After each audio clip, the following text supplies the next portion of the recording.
Salut, je suis Sam et je suis réellement descendu dans un cratère volcanique. Je vais vous raconter ce qui m'a poussé à cet acte et comment tout s'est passé. Je suis réalisateur de profession, je tourne des documentaires sur la nature et donc je voyage très souvent. J'ai parcouru la moitié du monde et il me semble que j'ai vu tout ce qui pouvait exister. J'ai fait des films sur la survie dans le désert, en pleine mer et dans la jungle impénétrable, dans les montagnes et même dans les glaciers. J'ai une super équipe et nous sommes tous de très bons amis. Je me suis une fois demandé pourquoi ne pas prendre un risque inédit en obtenant des clichés et des vidéos en exclusivité. Il faut dire que mon équipe et moi avons plusieurs fois visité des volcans actifs. Nous avons même grimpé l'un d'entre eux, mais nous n'avons pas atteint le cratère car la lave était répandue à la surface et c'était trop dangereux. Mais cette fois-ci, nous avons décidé de nous préparer en conséquence pour que je ne puisse descendre directement dans le cratère du volcan. J'ai exposé le plan à mes parents et à ma petite amie, pensant qu'ils soutiendraient une idée aussi cool et inhabituelle. Mais ce n'était malheureusement pas le cas. Les parents étaient tout simplement sous le choc. Bien sûr, ils savaient que j'étais un fan de l'escalade et des lieux dangereux, mais comme dans mes films, c'était plutôt d'autres personnes qui jouaient. Mes parents ne s'imaginaient pas vraiment tous les risques que je prenais pendant le travail. Ma petite amie, quant à elle, souligna que sans elle, je n'irais nulle part et qu'elle rejoindra mon équipe, que je le veuille ou non.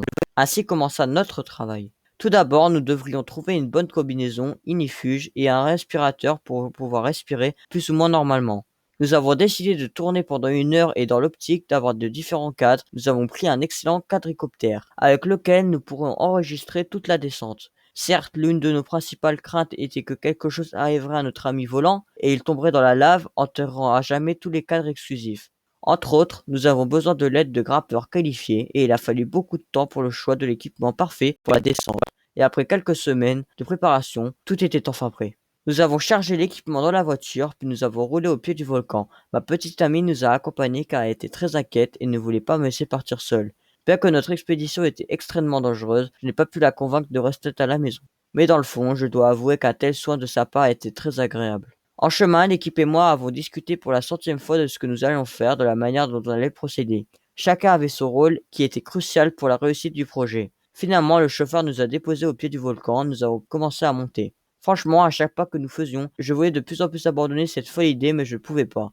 Nous nous sommes tellement préparés et l'équipe a beaucoup travaillé sur ce projet. En plus, tout le monde croyait en moi. Presque arrivés au cratère, nous nous sommes arrêtés et avons commencé à préparer la descente. J'ai mis tout l'équipement nécessaire, l'opérateur a tout préparé pour le tournage et les grimpeurs ont relié les câbles et beaucoup d'autres choses à ma tenue. Il faisait très chaud dans le vêtement de protection et respirer avec le respirateur était assez difficile.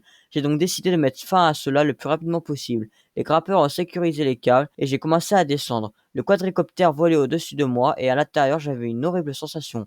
Le cratère du volcan ressemblait à la porte de l'enfer. La lave bouillonnait à l'intérieur et il me semblait que si je descendais un peu plus, elle éclabousserait directement sur moi. Je suis descendu le plus près possible pour prendre des superbes photos. Ensuite, j'ai fait signe à l'équipe qu'il était temps de remonter. Et le plus tôt serait le mieux. Bien que je n'ai passé que quelques minutes dans le cratère, elles m'ont semblé une éternité. J'ai réalisé à quel point l'homme est insignifiant face à la nature, et j'ai également compris à ce moment que la vie est une chose très fragile.